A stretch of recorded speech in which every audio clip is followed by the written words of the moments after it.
ЦСКА, исках в ЦСКА и започнах в ЦСКА. Това беше твоето желание? Да, това е моето желание да игра в ЦСКА. Всичко с Левски беше някаква така партенка. Не искам да коментирам. Важното е, че съм тук в ЦСКА, това е най-важното за мен. Щастлив съм тук. Голяма крачка направи. Да, така мисля. Всичко в Пирин окей ли е?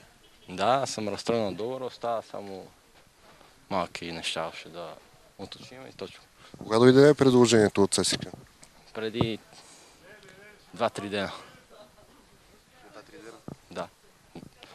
Влезаха в контакт с мен хората. Сега от кога са имали интерес на него. Кога се реши на този крачка? Договор беше подписан. Всичко като се уреди и арбитражен съд, ще подпиша договор.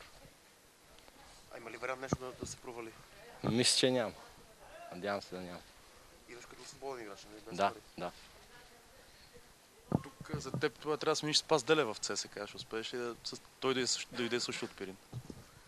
Надявам се. Нека първо да минат подготовките и тогава ще видим. Спас Делев, пожелавам му успех. Върви нагоре момчето, така трябва.